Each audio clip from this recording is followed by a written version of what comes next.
తత్వం. ధన్యవాదాలు.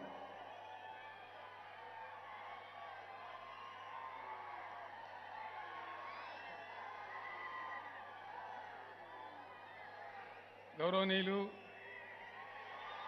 రాష్ట్ర మంత్రివర్యులు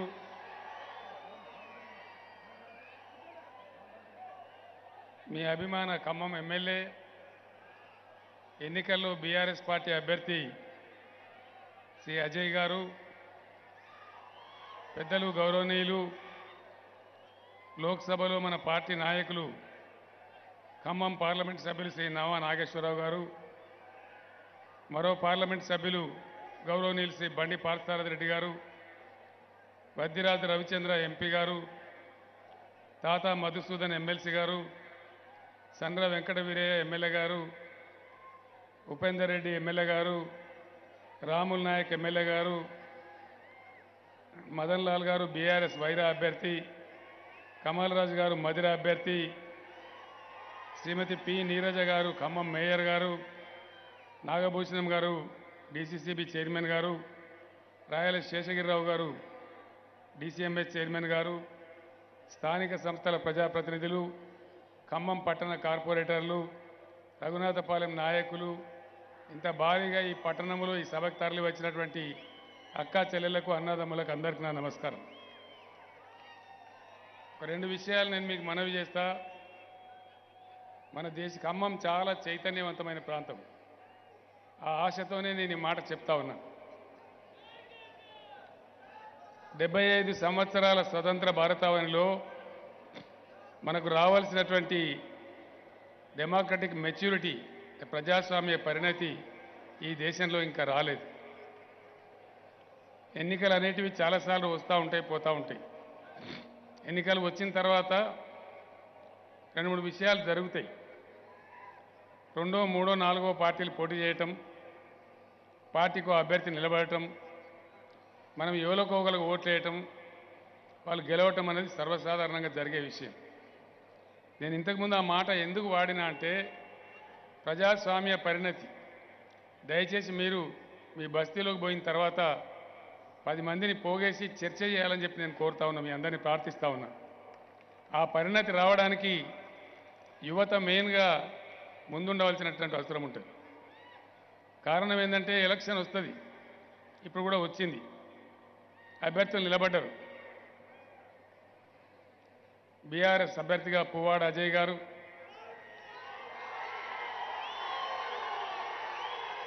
ఒక ఆయన కాంగ్రెస్ పార్టీ, ఇంకొక ఆయన బీజేపీ పార్టీ, ఎవరన్నా ఒకరిద్దరు ఉంటే ఇండిపెండెంట్ పార్టీ వాళ్ళు కూడా ఉంటారు. మనిషి యొక్క గుణము గణము చూడాలి. అభ్యర్థి తమాషా అయింది, ఎటువంటి వాడు, సేవ చేస్తాడా, గెలిచిన తర్వాత టాటా చెప్తాడా అనేది ఒకటి అభ్యర్థి గుణం గణం తప్పకుండా పరిశీలించాల్సింది. అంతకన్నా ముఖ్యమైనటువంటి అంశం, ఈ అభ్యర్థి వెనకాల, ప్రతి అభ్యర్థి వెనకాల ఒక పార్టీ ఉంటుంది. ఏమవుతుంది, ఇక్కడ గెలిచే అభ్యర్థి ద్వారా రాష్ట్రంలో ప్రభుత్వం ఏర్పడుతుంది. ఆ ప్రభుత్వమే రాబోయే 5 సంవత్సరాలకు ఈ రాష్ట్ర భవిష్యత్తును నిర్దేశిస్తుంది, అంటే మన తలరాత రాస్తుంది. మరి ఏ ప్రభుత్వం ఏర్పడాలా, ఏ పార్టీ చరిత్ర ఏంది, వాళ్ళకు అధికారం ఇచ్చినప్పుడు వాళ్ళ నడక ఏంది, వాళ్ళ వ్యవహార సరళి ఏంది, ఏం చేసినారు అనేది మీ విచక్షణతో మీరు ఆలోచించి ఓటేస్తే ఎన్నికల్లో మీరు గెలవడం ప్రారంభమవుతుంది, అభ్యర్థుల గెలుపు కాదు. ప్రజాస్వామ్యంలో జరగాల్సింది ప్రజల చేతిలో ఉండే ఒకే ఒక వజ్రాయుధం మీ సొంత ఓటు, మీ నిర్ణయాధికారం. దాన్ని సరి అయిన పద్ధతిలో వాడితే మనకు చాలా మంచి భవిష్యత్తు ఉంటుంది, లేకపోతే చాలా ఇబ్బందులు కూడా వచ్చే ప్రమాదం ఉంటుంది.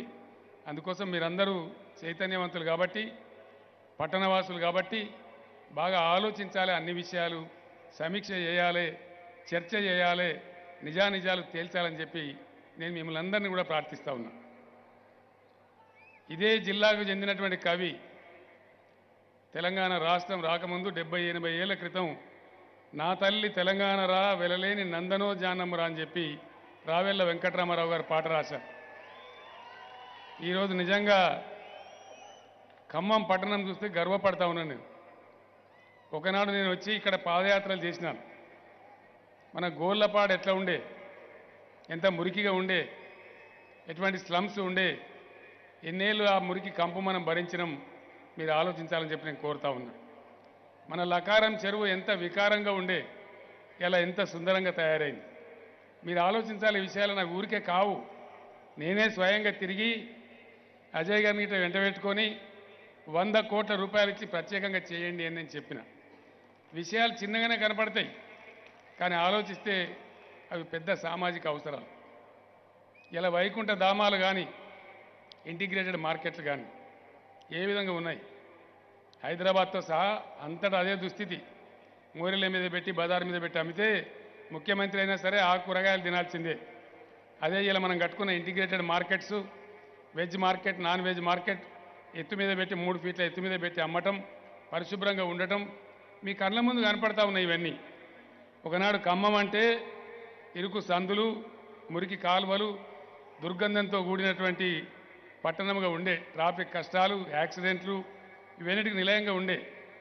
ఈరోజు ఖమ్మం అంటే 6 లేన్ రోడ్సు, సందులలో కూడా వైట్ ట్యాప్ సిమెంట్ రోడ్సు, దగదగలాడేటువంటి దారి పొడుగున లైట్లు, పచ్చడి చెట్లు ఏ విధంగా మీ కళ్ళ ముందు కనపడతా ఉందో మీ అందరికీ తెలుసు. ఇది మంత్రం వేస్తే జరగలేదు, మాయ చేస్తే జరగలేదు, మీ మంత్రి పనిచేస్తే జరిగింది.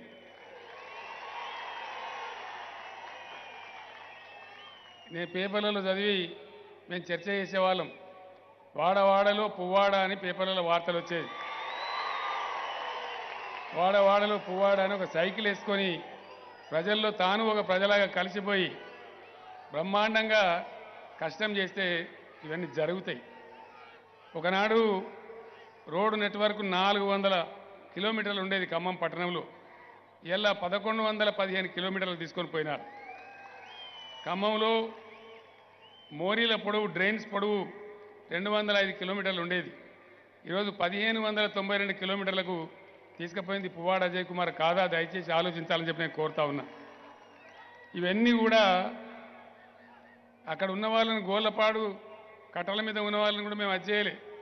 ఆ బస్తీలను తీసి వాళ్ళకు వెలుగుమట్టలో పునరావాసం కూడా కల్పించినాం, వాళ్ళకు కూడా న్యాయం చేసినాం. గోళ్ళపాడు ఛానల్, లకారం చెరువు ఒకరోజు ఇట్లా చిటికేస్తే కాలే. ఒక 7 సంవత్సరాలు నిరంతరంగా కష్టపడితే ఇవాళ ఉన్నటువంటి రూపు కనపడతా ఉంది. ఇప్పుడు హెలికాప్టర్ల నుంచి కూడా నేను చూసినాను, అతను రౌండ్ కొడతా ఉంటే బ్రహ్మాండంగా సుందరంగా కనపడతా ఉంది. చాలా సంతోషం కలుగుతూ ఉంది. ఒకనాడు నేను చూసిన లకారానికి మరి ఇవాళ లకారానికి అసలు పోలిక కూడా లేదు, అంత అద్భుతంగా తయారైంది. చాలా ఆహ్లాదకరమైనటువంటి, సుందరమైనటువంటి, నగరవాసులకు ఆనందాన్ని పంచేటువంటి ఒక మంచి ప్లేస్గా అది తయారైపోయింది. దంసలాపురం బ్రిడ్జి గురించి కావచ్చు, మునేరు పొంగితే వరదలు వచ్చేటువంటి ప్రాంతాల గురించి కావచ్చు, మునేరు 2 వైపులా బ్యూటిఫికేషన్ గురించి కావచ్చు. ఆల్మోస్ట్ నా అతను కొట్లాట పెట్టుకున్నాడు. అజయ్, నీకు ఎన్ని డబ్బులా, ఒకటే పట్టణం అంటే, కాదు సార్ చాలా ఇంపార్టెంట్, అది కావాలని చెప్పి పట్టుబట్టి 700 కోట్ల రూపాయలు మంజూరు చేయించి చాలా బ్రహ్మాండంగా చేసినారు. ఇంకా ఆయన కోరిక ఏంటంటే ఆ కట్టే బ్రిడ్జి కూడా బ్రహ్మాండంగా తీగలవంతంలా గట్టాలి, పాత దాన్ని తయారు చేస్తే మా ఖమ్మం పట్టణానికి అందం వస్తుందని చెప్పి ఆయన ప్రయత్నం చేస్తూ ఉన్నాడు. నేను మిమ్మల్ని ఒక్కటే కోరుతా ఉన్నా, దయచేసి మంచి చెడు విచారించి ఓటేస్తే తప్పకుండా ఇంకా మంచి జరుగుతుంది. పువ్వాడ అజయ్ని గెలిపిస్తే మిమ్మల్ని పువ్వులలో పెట్టి చూసుకుంటాడు. అదే తుమ్మలు తుప్పలు తెచ్చుకుంటే మీరే ముళ్ళు గుచ్చుకుంటారు. మరి మీకు తుమ్మ ముళ్ళు కావన్నా, పువ్వాడ పువ్వులు కావన్నా, ఏది కావన్నా తేల్చాల్సింది ఖమ్మం ప్రజలని చెప్పి నేను మనవి చేస్తా ఉన్నా.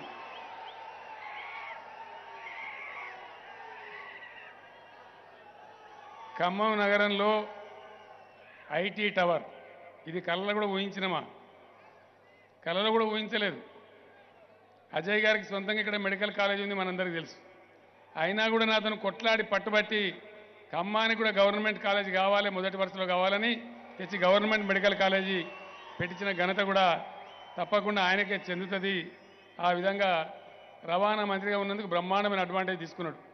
హైటెక్ బస్ స్టాండ్ కట్టేసిండు, 40 కోట్లతోని ఆర్టీసీ వాళ్ళ కళ్యాణ మండపం కూడా కట్టించిండు. ఇవన్నీ పనులు కూడా ఒక పద్ధతి ప్రకారం, క్రమ పద్ధతి ప్రకారం, కమిట్మెంట్తోని, కన్విక్షన్తో చేస్తే ఇట్లా తయారవుతుంది. బయట కూడా ఇట్లే ఉన్నాయి. ఖమ్మం అంత బాగాలేవు నేను చెప్పను, కానీ ఖమ్మం లాగానే అన్ని పట్టణాలలో ఇప్పుడు నేను చెప్పినటువంటి కనీస వసతులు తేవడానికి విశ్వ ప్రయత్నాలు జరుగుతూ ఉన్నాయి.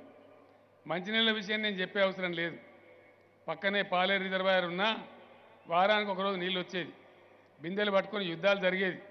ఈరోజు ప్రతి 75,000 ట్యాప్ కనెక్షన్లు ఖమ్మంలో ₹1 కనెక్షన్ ఇచ్చి పేదవాళ్ళు కూడా తీసుకునే విధంగా బ్రహ్మాండమైన పాలసీ చేస్తే అందరి ఇళ్లలోనే ఇప్పుడే అజయ్ గారు చెప్పినారు ట్యాపులు తిప్పుతా ఉన్నారు మా ఆడబిడ్డలని చెప్పి, అది కూడా మనకు అందరికి సంతోషం కలిగించే విషయం. గతంలో కరెంటు ఎట్లా ఉండే, ఈరోజు కరెంటు ఎట్లా ఉన్నది ఒకసారి దయచేసి ఆలోచన చేయాలి.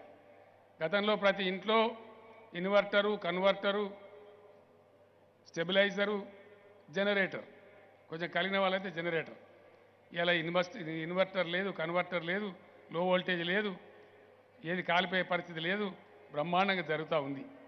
మీ అందరికి నేను ఒకటే మాట మనవి చేస్తూ ఉన్నా, ఇక్కడ మంచి ఎమ్మెల్యే ఉన్నారు, మంచి ఎంపీ ఉన్నారు. ఆయనకున్నది ఒకటే రూరల్ మండలం రఘునాథపాలెం. 300 కోట్ల రూపాయలతోని ఆ మండలాన్ని కూడా అద్భుతంగా చేసినారు. రఘునాథపాలెంలో వెతుకుదామంటే కూడా ఇలా మట్టి రోడ్డు లేదు. ఒకప్పుడు అన్ని మట్టి కొట్టకపోయిన రోడ్లే ఉండేటి. ఇలా ప్రతి గ్రామానికి బీటీ రోడ్ వేయించి ఒక 20 కొత్త గ్రామ పంచాయతీలు చేయించి చాలా అద్భుతంగా ఆ రూరల్ మండలాన్ని కూడా తీర్చిదిద్దాడు అజయ్ కుమార్ గారు. మీకు తెలుసు ఆ విషయం, ఆ మండల వాసులందరికీ కూడా తెలుసు. నేను మీ అందరికీ మనవి చేసేది ఒకటే, ప్రభుత్వానికి ఉన్న విజన్, ఇక్కడ అజయ్ మిషన్, ఈ రెండు తోడైతేనే ఈ పనులు జరిగినాయి తప్ప ఎవరి వద్ద వాళ్ళు ఉండేది కాదు. हमारे मुसलमान भाइयों को मैं सलाम करता हूं. तेलंगाना के लिए जब लड़ रहे थे उस टाइम भी मैं कोत्तागुड़े में आया था, इल्लेंदु आया था, खम्मम भी आया था. आप लोग अच्छा जानते हैं. अल्लाह ताला के ऊपर भरोसा रख के हम उस दिन काम कर रहे थे. उस दिन मैंने कहा था हमारा जंग इंसाफ का है, हमारा जंग में नेकी है, नीयत है. अगर ये इसमें सच है तो अल्लाह के घर में देर है लेकिन अंधेर नहीं है. और वही हुआ, अल्लाह का करम हुआ, हमें तेलंगाना राज्य मिला. आज अल्लाह का करम तेलंगाना पे है, इसीलिए हम तेलंगाना का तरक्की कर रहे हैं. मैं फकर के साथ एक बात आपके सामने रखना चाहता हूं. हमसे पहले इस रियासत में 10 साल लगातार कांग्रेस का हुकूमत था. 10 साल के कांग्रेस के हुकूमत के समय में उन्होंने माइनॉरिटी डेवलपमेंट के लिए खर्च किया सिर्फ 900 करोड़ रुपया, ओनली 900 करोड़. आज हम 9.5 साल में माइनॉरिटी वेलफेयर के लिए खर्च किया 12,000 करोड़ रुपया. अब इस चीज से आप समझ सकते हैं किस पार्टी किस प्रकार का काम करता है.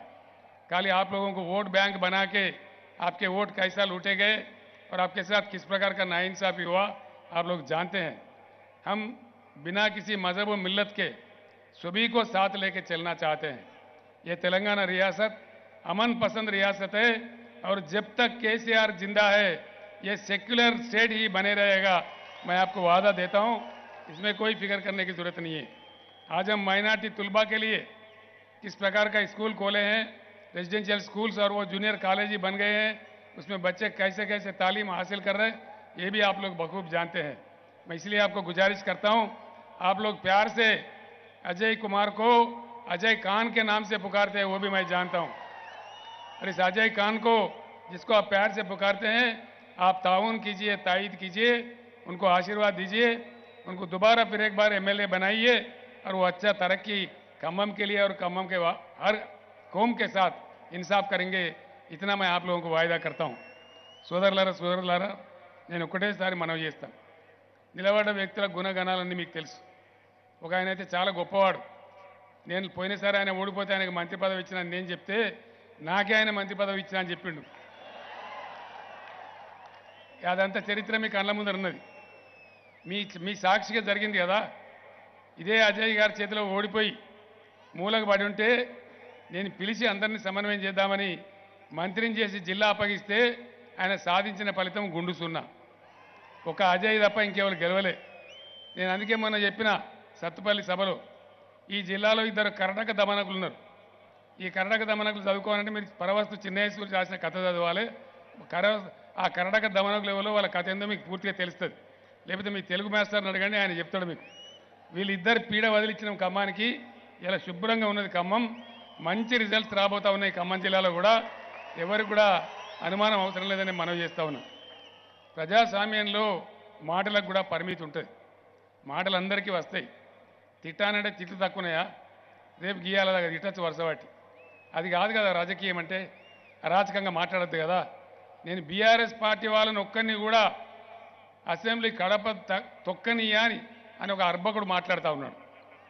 అంటే నువ్వేంది ఖమ్మం ప్రజలందరినీ గుర్తపట్టినావా, కొనేసినావా? ఖమ్మం జిల్లానే. ఖమ్మం జిల్లా ప్రజలు దీన్ని సహిస్తారా? ప్రజాస్వామ్యవాదులు దీన్ని సహిస్తారా? ఇది ఎంతవరకు ధర్మం? కాబట్టి మీరు చైతన్యవంతమైన జిల్లా ఇది పోరాటాల కిల్లా. ఇక్కడ కమ్యూనిస్ట్ పార్టీలు ఎంతో చైతన్యం తెచ్చినాయి. మీ అందరికి తెలుసా విషయం. అందుకే నేను మొదటి మీతో ప్రార్థించింది విచక్షణాయుతంగా ఎవరు గెలిస్తే ఈ రాష్ట్ర ప్రయోజనాలకు మంచిదో, ఎవరి చేతుల్లో ఉంటే తెలంగాణ సురక్షితంగా ఉంటుందో మీ అందరికీ బాగా తెలుసు. బీజేపీ కాంగ్రెస్ రెండు పార్టీలు ఎవడన్నా ఎప్పుడన్నా మన తెలంగాణ జెండా ఎత్తిండా? తెలంగాణ ఉద్యమాన్ని ఎప్పుడన్నా భుజాన్ని వేసుకున్నారా? మనం ఎత్తుకున్నప్పుడల్లా మనం అవమానపరిచినారు, కాల్చి చంపినారు, జైళ్ళలో పెట్టారు తప్ప వీళ్ళకి ఎందుకు ప్రేమ ఉంటుందండి? మళ్ళీ ఇక్కడ కాంగ్రెస్ నాయకులకు వీళ్ళకి సంతం ఉండదు కథ.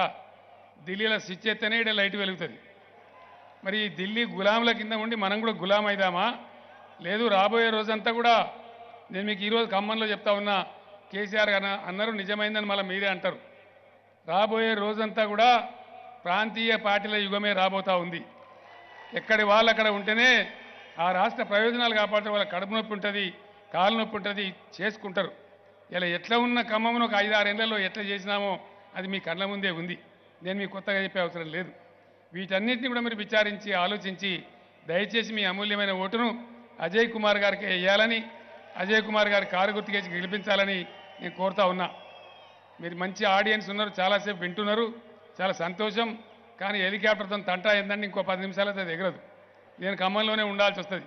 కాబట్టి మీరు దయతో నాకు సెలవు ఇవ్వాలని కోరుతూ మరొక్క మారు అజయ్ గారి కారు గుర్తుకే ఓటేసి గెలిపించాలని అప్పీల్ చేస్తూ నేను సెలవు తీసుకుంటా ఉన్నా. జై తెలంగాణ. కారు గుర్తుకే, కారు గుర్తుకే. జై తెలంగాణ. ధన్యవాదాలు.